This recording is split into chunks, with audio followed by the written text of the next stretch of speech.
Hey everybody, it's Tuesday.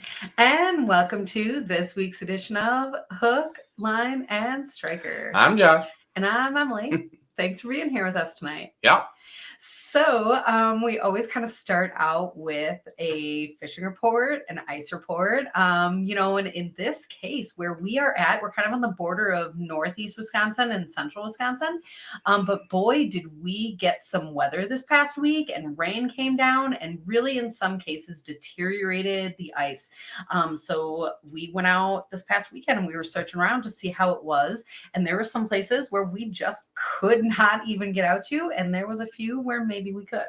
Yeah, we got our boots wet, almost to the point where we need to have waders on. But yeah, check some ice. The rivers are gonna bust open. So for those of you that want to get on that the walleye and the smallmouth here in Wisconsin, that's quickly approaching. For the rest of us that are still hitting the lakes, they looked pretty decent as far as ice goes. So for those of you that want to be boats on lakes, you got some time yet. You do have some time yet. And, with that, when we were on ice, we did find some biting fish. So with the crazy weather patterns that came through, I wouldn't say that it was fast or furious, but I've seen pictures of people out there that have been doing fabulous. And at this point of the season, I always have to give a shout out to people like Donnie Obert, because he is out there catching crappies like you would not even believe. Yeah. So, unfortunately or fortunately for whoever you're talking to, we are not going to be on the ice this weekend. We'll be in Minneapolis at the Northwest Sports Show. So that'll be a fun time nonetheless.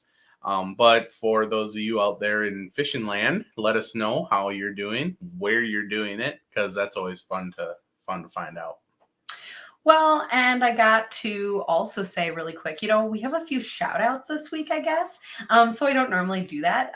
But as far as, there's been some cool things going on. First of all, just this past weekend, we had the Bassmaster Classic that was going on. And there was so much excitement going on. But actually, Kyle Welcher is, a striker staff and got second place. Shout out to that. So there's some really fabulous pictures. I always want to show you on my phone, and it never works out. It never works out. But the cool thing about that is it's just right on that Striker Facebook page. And actually, they do have a really cool shout out in honor of International Women's Day. Just a bunch of the great striker ladies and fish they've caught and adventures that they've been on. So check that out. But in perfect timing, we are actually here with one of those fabulous ladies. So welcome to the show, Dana. Hey, Dana. Hey, guys. Thanks for being here with us tonight. Yeah, thanks for having me. So I tricked you and I said that I would give you our first question, but I'm going to pop another one in here quick. For the people at home, they don't actually know, but you are on the road traveling. I am. I'm about 40 miles outside of Missouri right now, Kansas City, Missouri. I'm headed down to Garland, Texas for the Lady Bass Association Women's Pro Tour season opener. And we are going to get a little bit more to that in a second. But I guess kind of jumping place a little bit. But for people who maybe, haven't met you yet, can you tell us a little bit about yourself? I love to fish bass and walleye and really any fish in the lakes. Primarily, I tournament bass fish now.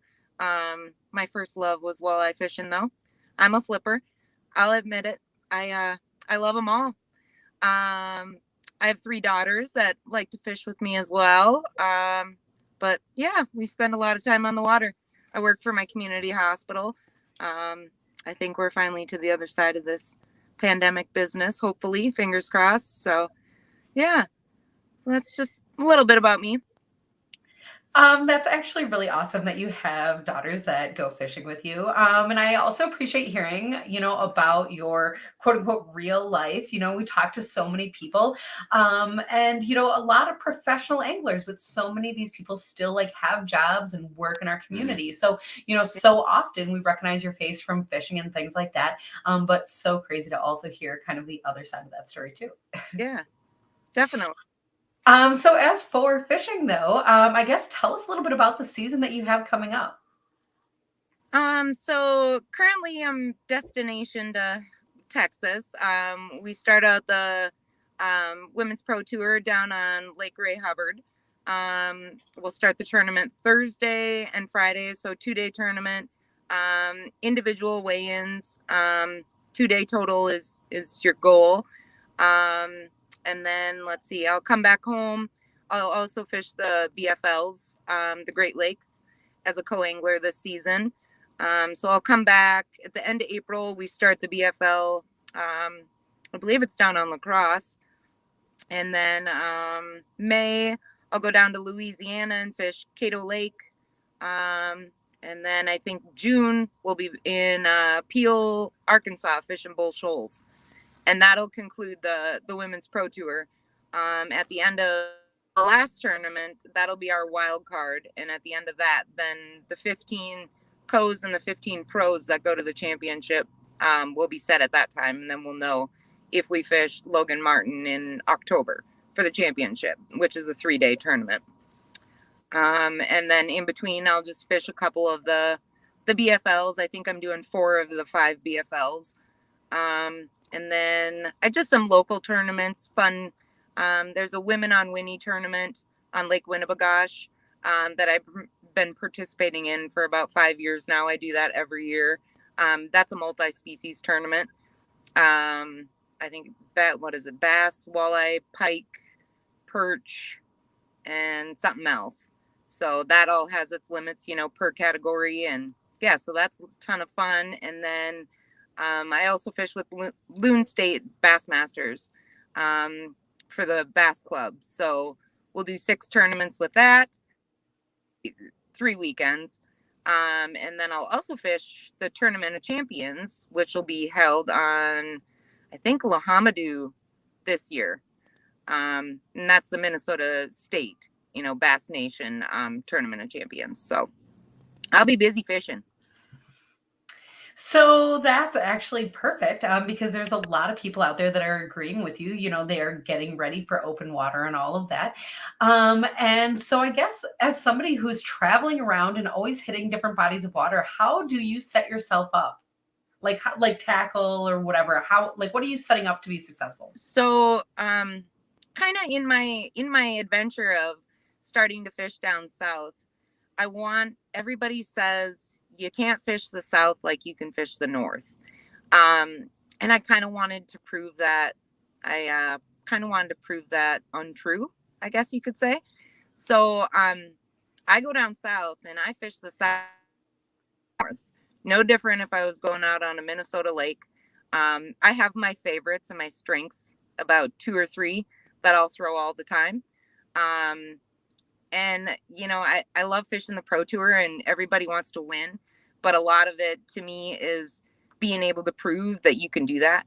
In bass fishing, you see so many boats, they got 10, 20 rods up on the front deck, and I want to be the person, who maybe has 3 or 4 and I maybe use 2 of them. That's kind of my goal as an angler. I want to be able to utilize my strengths all over and kind of test the theory, to see, does it work? Does it not work? Is it effective? So far in my experience, it's effective. But I got, a few little more time and a few more roads to travel before I can say that that's a for sure bet. But I'll try to get out and pre-fish. Like last year when I started the women's tour, I was down there. I had 3 days of pre-fishing in, so I know pre-fishing is a big part of it, but, and when I pre-fish, I'm more so graphing and figuring out the layout, because I can fish the lake, regardless, but the structure and kind of, what we're working with seems to be at times the biggest challenge. It's not necessarily, well, can I throw my strength or not? Yeah, well, of course you can, but you get down south, their lakes look a lot different than our lakes do, and it takes a little bit of figuring out to kind of see what's being offered to you. Are they flats? Are they structure? Is there, or what are you fishing? So really, I pre-fish and kind of do my research. Google Maps is one of my best friends. I use a lot of Google Maps for all my fishing everywhere, even just to kind of depth, shallows, deeps, holes that you may find, that type of stuff. So I do a lot of back work, leg work prior to the fact. And I roll with it. I'm just confident in myself, and I put the time in and I go with it. If I don't bring fish to the scale, I don't bring fish to the scale. It ain't no thing. Well, that's good that you can have like such a good attitude. But I do really actually love what you're talking about, the idea of kind of whittling down all of these rods, because there's something to be said about being prepared and having an array and, having it set up. But I think that, I don't know, I'm not a professional or anything, but in my experience, even the days that I go out super set up, I often only use like one or two setups, one or two rods. I'm not flying through and I haven't been bass fishing that long. I've been bass fishing about 4 years, and when I came into it overwhelmed me. Someone trying to teach you bass fishing to the magnitude that bass fishing exists. I mean, I got to the point that I started giving baits and lures nicknames because I couldn't remember everything. Like, my brain became overwhelmed, and I'm like, you know what? We're going to cut this down to simple, and what I think works best for me. And we're going to go with that.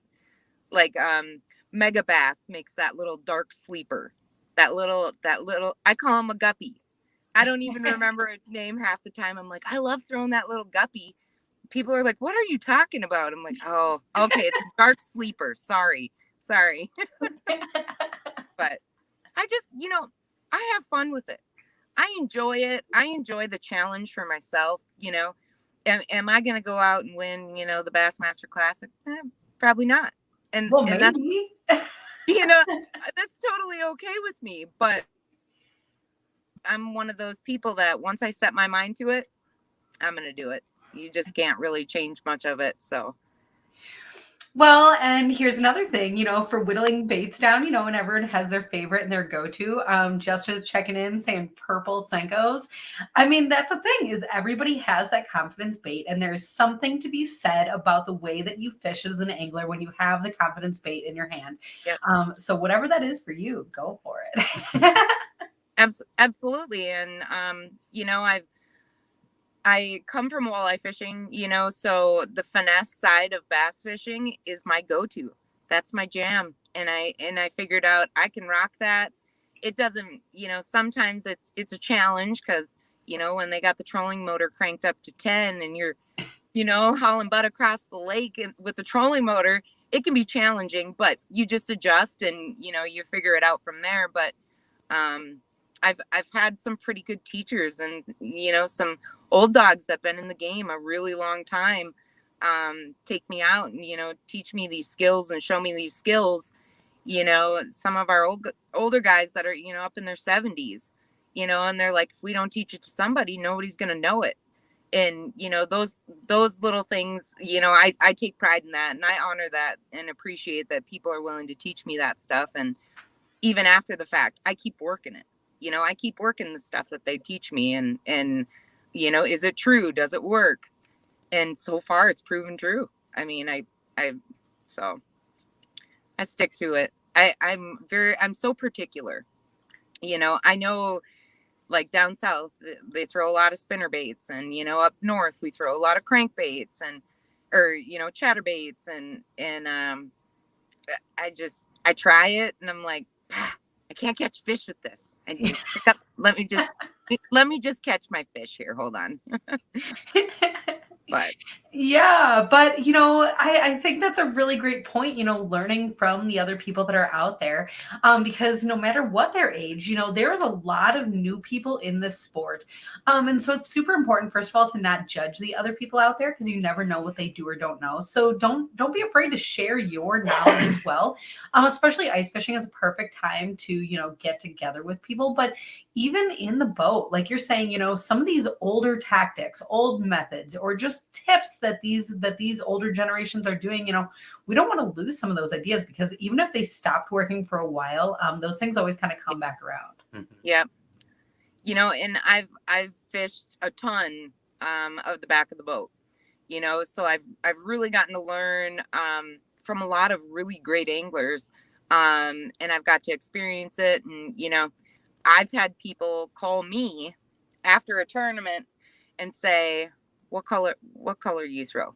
What was that? Like, I've put some pretty good shows on. I work really hard, to hold that credibility with people, and to have someone pick up the phone and call you or message you and ask you what you were using and what color you were using is a pretty big honor to me. That's some mad respect for, and I don't mean this in a bad way, but for a man to reach out to a girl and say, hey girl, what color was that? That's I hold that kind of close to my heart. I like those kind of moments. That is awesome. That is. Happens a lot in our boat. I bet it does. We were ice fishing like one day this year specifically, where like Josh went out like a little bit earlier than I did. I just had to work a little bit late, and so he was out there. And so by the time I got out there, and there was all these guys fishing around, and like it was a tough day. And I get there, and like literally, I like pick up a rod, and there was like a fish on it. And that set the tone for the rest of the day. It was just ridiculous. But sometimes that's how it goes. But I mean, you also talked about those days where you don't even turn in a fish. And so, kind of for every fabulous, heartwarming example, that's part of the reason you love those moments. Because then there's also one of those like gut-wrenching, terrible, like caught nothing days. And that always hurts. Yeah. I remember when I started Bass Club 3 years ago, it was my second tournament ever in a bass club, second bass tournament ever. My first day, I pulled big fish, pulled a full bag, and here I'm on cloud 9. And fish like, we're gonna humble you up. Literally, the day 2, I'm pretty sure a tear or two may have ran behind my sunglasses. It was so frustrating. I was literally throwing the exact same thing as my boater. The exact same thing. Same color, everything. But I couldn't get him. The only difference was his weight was bigger. And he was catching all the fish and I wasn't. But I was so new to it. I didn't know how to make that adjustment. And fishing will humble you on the greatest of days. Always. And that's what I love about it. It keeps you real. It lets you know it's one of those sports that you may be the best, but there are days you're still not going to find fish, and that's okay. And that's why I love it so much, because it keeps all of us on that same playing field. It doesn't matter if you're the biggest pro in the industry. There's going to be days you ain't going to find fish, versus like, you're the all-star football athlete, blah, blah, blah. That type of dynamic is what I'm referring to. I like that it keeps everybody humble, man and woman. That is for sure. Mm-hmm. Yeah. So while we have you here, the other thing that I have to ask is, coming up into open water season here, I guess like what are you wearing for rain gear, or for keeping warm, or for hats, or for striker gear? I mean, I guess that's a really awkward way to ask that question, but we're in transition of season here. And I think there's a lot of people hitting the boat that my whole back seat is full. So I just picked up an adrenaline rain suit from Striker, black. My suit I was looking for didn't make it on time. I got new Striker sweatshirt here, rocking some of the new gear. I got some stocking hats. I got my Stella suit in the truck. I literally got it all. I think the only thing I don't have in here is the Striker boots, but so rain gear, this is my first run with the Striker gear. Rain gear for this go something kind of light But at the same time, the challenge is it's 40 degrees in Texas right now, and it's hailing with snow and wind that apparently isn't going to stop. So they did mention, hey, maybe you want to try out, the Denali rain suit, because you got some insulation. It's a little bit thicker. But B and I had packed so much stuff. I have my Stella suit and stuff. I'm like, I'm just going to stick with adrenaline. It's good for Minnesota, Wisconsin, areas and stuff. So you're going to end up wanting a Denali suit. And you know how I know that? Because I keep talking about it, because even I keep wanting one. And I'm gonna give it a whirl, but I'm rocking the adrenaline this year. We'll see how that goes. Maybe towards fall season or something. Maybe I'll look at the Denali. Kind of depending on weather. Really, if we have a real cold season, I might buy a Denali. The weather is going to be the determining factor there. But yeah, I'm a shoe guru. I love my shoes. I always have some fancy, something shoes, and I'm a sweatpant girl. I'm the bass fishing sweatpant girl, because I just try to keep it proper. I always try to be proper, and because you fish with a lot of guys, and that's I think the respectful thing. So you won't see me in leggings or tight shorts in the boat, nothing like that.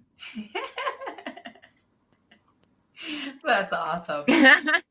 And you actually have the adrenaline rain suit, right? And the nice thing about that suit, though, is that you are going to be able to layer all of your sweatpants and all of that underneath that. So it actually might be a perfect fit for you. And that's what I said. I'm like, I got fuzzy, I got undergear, I got everything. We're Minnesotans. We know how it gets cold. But yeah, it's gonna be dynamite. I love it. Fits great. The inside cuffs, they're tight.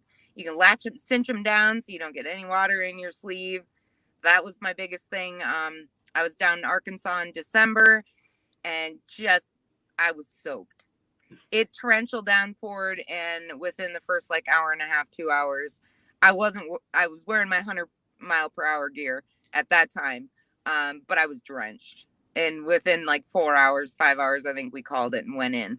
Well, you're fishing a tournament, you can't have that. You can't say, I'm done. It's really cold and I'm soaked to, the bone. So, but yeah, so I'm going to rock that and give it a whirl, and hopefully that does me well. I think it'll be a good suit for me. Yeah, we put our snow gear to the test one year and tried to fish in some downpour weather, and we will be the first ones to tell you that is not completely waterproof as far as rain gear goes. So if you guys are thinking of trying that, you can try it. It worked for 2 hours. That's even a little bit more. But no, we have also, I've used the adrenaline suit. I think this will be my 3rd year now, and it's a nice suit. It's not super insulated, so like you said, you want to be layering and stuff, but no, it keeps you dry for sure. Yeah, that's what Megan had said. I said, well, I brought my Stella, and she's like, you got about 2 to 3 hours in your Stella, and that's gonna be about the limit. But yeah, but I think Cruz was wearing the adrenaline, wasn't he? When he won? Yep. Actually, I think that is true. That's really awesome. Yep, he was when he took that win. So, it's stellar gear. Kyle was wearing it, the Bassmaster Classic. You can't beat it. That is absolutely for sure. Well, and we are looking forward to seeing it in action, as you go through your tournament season. We are really looking forward to that. Yeah. Well, I appreciate the support. Yeah. For the people at home that want to follow you along in this journey, can you tell them how they can do that? You can find me on Facebook, Dana Carlson. Otherwise, I have a outdoors page. I don't post a ton to it, but my tournaments and my updates and stuff I'll generally post on there. Dana Carlson Outdoors. Otherwise, I'm on Instagram as well, Dana Carlson Outdoors. Follow along, and it's going to be a pretty fun season. The women's tour down south, these are these are some of the best female anglers in the United States. You know, some of these gals are pretty phenomenal, and that's definitely, you know, even if I'm tank, you want to see this, because it's gonna be good shows. Definitely, they catch some bags. It's pretty impressive. That's awesome. That is awesome. Yeah. I am actually really excited for that. Yeah. So with that, you know, we are looking to be respectful of your time and your travel and all of that. And we really appreciate you joining us on the road. This has been a whole bunch of fun. Yeah. Well, thanks. Yeah.